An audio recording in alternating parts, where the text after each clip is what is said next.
All right, and welcome back. Earlier in the show, we heard from CommonGround volunteer and KRVN farm director Susan Littlefield about what consumers can learn from visiting with farmers and young farmers at the Nebraska State Fair. And now she is back with a recipe. Susan and Taryn are here now with something that is perfect for the State Fair. That's right. Thanks, John. We are making corn dogs today. I was telling Susan about Mark Folson, a friend of ours, and he always posts on Facebook how many corn dogs he will eat during the State Fair. Oh, there's nothing better than a corn dog. And what's cool is these are things you can make at home. And now if you have a wheat allergy, I want to throw this in there. I have made sorghum corn dogs, and they're just as amazing. Ooh, okay. Just as amazing. Okay. So you can adjust this according to your dietary guidelines. Whatever batter you want to use, but we are using Bisquick. We're using Bisquick. Okay. So I had actually started, just to save time, I'm going to give you the last half cup of milk. Pour this in the batter. And pour that in the batter, and you're going to whisk it up. Okay. And get it mixed up together. So the neat thing is, while you're doing this, if your family has favorites, for example, if you like cheese or different seasonings, garlic, Laurie's, whatever you like, you can add that to the batter mix as well. Oh. So just whisk away. Okay. So while you're doing that, you're going to have a basket.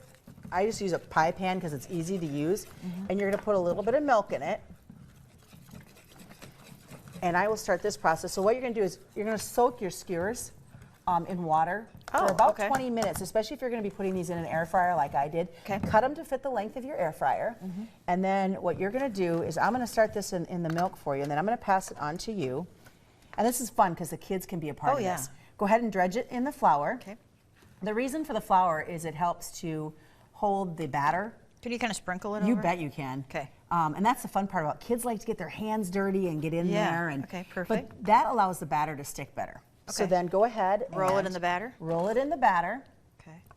And this is where kids can get in there with their hands and get goopy. and I'm just going to hand you this plate.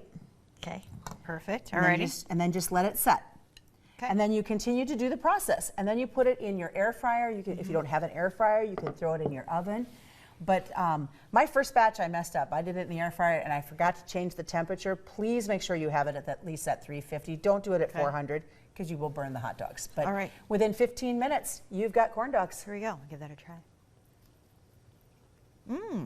These are very good. I mean, they're not real pretty. The humidity in my house was pretty high yesterday, so the batter didn't work as well. But it's fun. The kids can be a part of it. And the neat thing is, they make great leftovers for school lunches the next day. Oh, perfect. And maybe take these along when you're heading to the State Fair this weekend. And just keep eating corn dogs, right? Yep. This recipe is on our Pure Nebraska Facebook page if you want to copy it down. And tastes so good. Thank you. You're welcome. All right, we'll be right back, John.